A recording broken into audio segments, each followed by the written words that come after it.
14장이 스가랴서의 마지막 이제 장인 만큼 오늘 스가랴가 마치 예언의 클라이막스를 찍는 듯한, 최종을 찍는 듯한 그런 말씀을 대언을 하고 있습니다. 내용을 보니까 여호와께서 자기 백성, 언약 백성을 위해 싸우시고 그 결과는 아마 어마어마한 승리가 될 것이다는 예언입니다. 할렐루야. 그리고 이제 선포한 대로 여호와는 온 땅의 왕 되심이 만천하에 드러날 때가 이제 올 것이다. 그런 의미입니다. 9절 한번 읽으실게요. 시작. 그날이 오면 여호와께서 온 세상의 왕이 되시며 오직 여호와만 홀로 주가 되실 것이다. 오직 한 분이신 그분의 이름만이 섬김을 받으실 것이다. 그러니까 최종적으로 여호와께서만 왕이 되고 홀로 주가 되고 그리고 여호와의 이름만이 최종 섬김을 받는 이름이 될 것이다. 그런 의미입니다.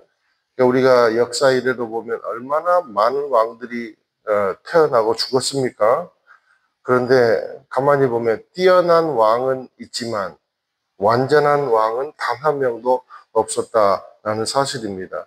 예수 믿는 사람들은 그러니까 오직 하나님만이 왕이다. 그런 마음으로 살아야 합니다. 남은 자들의 신앙이 바로 이런 믿음을 가진 신앙인들이었다라는 겁니다. 누군가는 큰 세력에 굴복하고 또 결탁하고 우상에 설득당하고 현세의 유혹을 당하고 그렇게 밀려 살면서 온 땅의 주인이신 왕 되심을 망각하며 어떤 생명도 그렇게 살지라도 이 시대의 마지막 남은 자들의 신앙의 면면을 보면 그렇지 않았다는 거예요.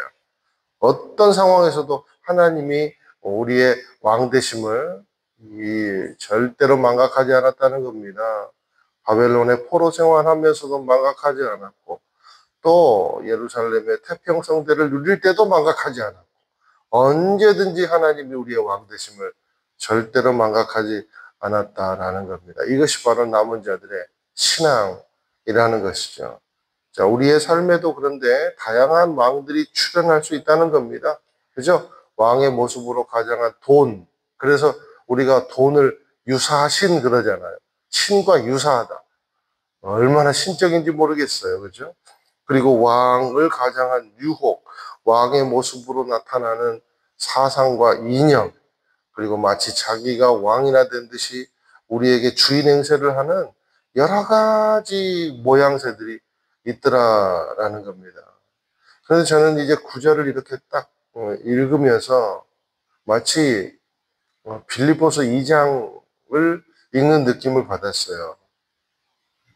빌립보서 2장 6절부터 보니까 그는 근본 하나님의 본체이시나 하나님과 동등됨을 취할 것으로 여기지 아니하시고 오히려 자기를 비워 종의 형체를 가지서 사람들과 같이 되셨고 사람의 모양으로 나타나사 자기를 낮추시고 죽기까지 복종하셨으니 곧 십자가에 죽으십니다. 이러므로 하나님이 그를 지극히 높여 모든 이름 위에 뛰어난 이름을 주사 하늘에 있는 자들과 땅에 있는 자들과 땅 아래에 있는 자들로 모든 무릎을 예수의 이름에 꿇게 하시고 모든 입으로 예수 그리스도를 주라 시인하여 하나님 아버지께 영광을 돌리게 하셨느니라. 비슷하죠. 빌립보서 2장이 생각이 났어요.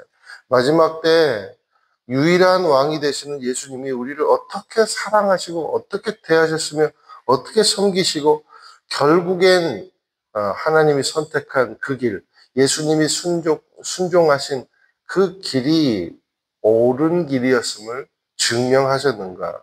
그죠? 그것이 9절입니다. 모든 무릎이 예수의 이름께 무릎 꿇고 그리고 모든 입이 예수를 주라 시인함으로 증명해 내시더라 라는 겁니다.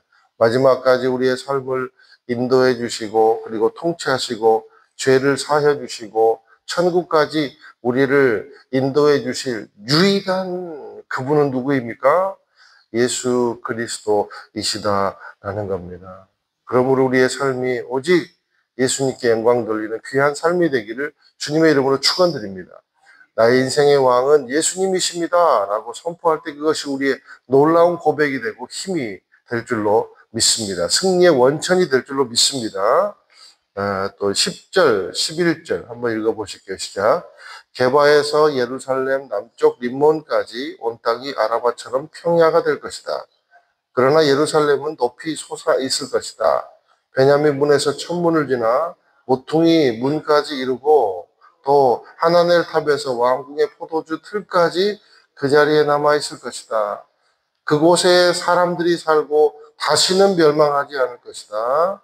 예루살렘은 안전할 것이다. 할렐루야. 이제 게바에서 남쪽 림몬까지, 그러니까 게바는요 북쪽 끝을 가리키고 그리고 림몬은 남쪽 끝을 가리킵니다. 그러니까 하나님의 백성들을 위해서 하나님의 회복을 시키실 때 그 땅이 평평한 땅, 그러니까 굴곡이 없는 완벽한 지대가 되고 안전지대가 될 것이다 라는 겁니다. 그러니까 영적인 의미로 보면 메시아가 다스리는 때 믿음의 공동체는요 특별한 위치와 영광을 누리게 될 것이다 라는 것입니다. 그게 저와 여러분의 신분이라는 거예요. 거룩한 제사장이요 그 나라요 택한 백성이 되는 것이 저와 여러분이요 예수를 믿는 순간 특별한 영광과 특별한 지위를 누리게 된다는 겁니다. 그것이 무슨 신분입니까? 하나님의 자녀, 기업 물을 그런 자들이 된다는 겁니다. 하나님의 나라가 지금 우리의 기업임을 믿게 되시기를 축원드립니다. 여러분이 이 땅 가운데 살고 있지만요, 여러분은요 이중 국적자예요. 어떻게 보면 영적으로 이 땅에도 국적이 있지만 하나님의 나라에도 여러분의 국적이 있는 줄로 믿습니다. 거기에 우리의 유업이 있는 줄로 믿습니다. 그런데 이제 12절의 말씀해 보니까 악인들은 어떻게 됩니까? 사단은 어떻게 됩니까? 그렇죠? 그리고 15절에도 보니까 재난이 적의 진영에 있는 쪽에 다 일어날 것이다. 그러면서 하나님의 나라는 안전한 지대가 될 것이다. 전리품이 엄청나게 될 것이다. 14절도 보세요. 그런데 유다도 예루살렘을 지키려고 싸울 것이다. 싸워야 한다는 겁니다. 그런데 그 가운데도 안전이 있다는 겁니다. 저는 또 이 말씀을 쭉 묵상하다가 다윗의 고백이 또 생각이 났어요. 우리의 삶이 그렇구나. 시편 23편 보니까 여호와는 나의 목자시니 내게 부족함이 없으리로다. 그가 나를 푸른 풀밭에 누이시며 쉴 만한 물가로 인도하시는도다. 내 영혼을 소생시키시고 자기 이름을 위하여 의의 길로 인도하시는도다. 내가 사망의 음침한 골짜기로 다닐지라도 해를 두려워하지 않을 것은 주께서 나와 함께 하심이라. 주의 지팡이와 막대기가 나를 안위하시나이다. 주께서 내 원수의 목전에서 내게 상을 철해 주시고 기름을 내 머리에 부으셨으니 내 잔이 넘치나이다. 내 평생에 선하심과 인자하심이 반드시 나를 따르리니 내가 여호와의 집에 영원히 살리로다. 할렐루야. 자, 이 날을 기대하는 하나님의 사람에게 하나님은 어떻게 평안을 주십니까? 여기 보세요. 14절 유다도 예루살렘을 지키려고 싸울 것이다. 싸움이 있다는 겁니다. 고난은 하나도 없고 그냥 잘 먹고 배불리 먹으면서 그렇게 살 것인가? 그게 아니고 완전하신 날이 오기 전까지 하나님은 우리를 어떻게 이끄시냐? 다윗의 고백처럼 이끄시더라 라는 겁니다. 고통과 악이 나에게서 완전히 제거된 것이 아니라 여전히 사망의 음침한 골짜기 같은 삶이 있어도 전혀 그것이 나에게 영향을 끼치지 못하게 되는 그런 믿음의 삶을 살게 된다는 것입니다. 왜냐하면 내 삶을 이끄는 것은 내가 직접 내 손으로 만든 막대기와 지팡이가 그러니까 연약한 방법이 아니라 주님이 친히 나를 위해 만드신 하나님의 방법, 예수님의 방법, 성령님의 이끄심의 막대기, 지팡이가 나를 인도하시기 때문이더라 라는 것입니다. 그래서 나에겐 여전히 사망의 음침한 골짜기 같은 삶이 닥칠 수는 있지만 마치 나는 푸른 풀밭에 누워있는 것처럼 쉴 만한 물가에 놓이는 것처럼 진정한 자유가 임한 삶이 내 삶 가운데 일어나게 되더라는 겁니다. 그러므로 우리가 여러분 진짜 성령을 체험해 보세요. 그러면 어때요? 현실이 아무리 어렵고 현실은 변하지 않더라도 내 영은 변해가지고 그냥 너무 좋고 하나님을 찬양하게 되고 전혀 환경에 굴하지 않고 생명을 살리는 그런 삶이 되는 것을 우리가 경험하지 않았습니까? 이것이 누림의 신앙이라는 겁니다. 그리고 신앙의 실제가 이루어질 때는 완전히 악이 제거되고 하나님이 통치하는 나라에서 영원한 안식을 누리게 되더라라는 겁니다. 사랑하는 여러분, 이 날은요 반드시 우리에게 옵니다. 보세요. 9절에 그날이 오면 온다는 겁니다. 13절에 그날이 오면 온다는 겁니다. 할렐루야. 우리에게 약속하신 분은 다름 아닌 소멸하지 않는 분, 불멸의 하나님이시기 때문에 반드시 그날은 온다는 것입니다. 결국 말씀을 쭉 보면서 이렇게 저는 큐티책에다 적었어요. 결국 심판 때는 무엇이 남게 될 것일까?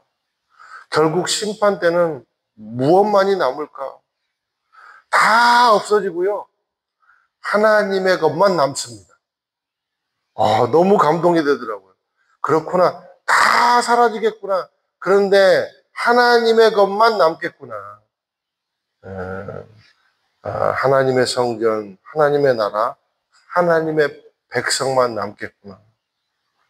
이 사실을 알고 예수와 동행하는 삶을 삶으로 말미암아 부족하게 누리고 적당하게 누리는 것에서 그치는 삶이 아니라 풍족히 누리는 미리 맛봄의 은혜가 저와 여러분의 삶 가운데 있기를 예수님의 이름으로 소망합니다.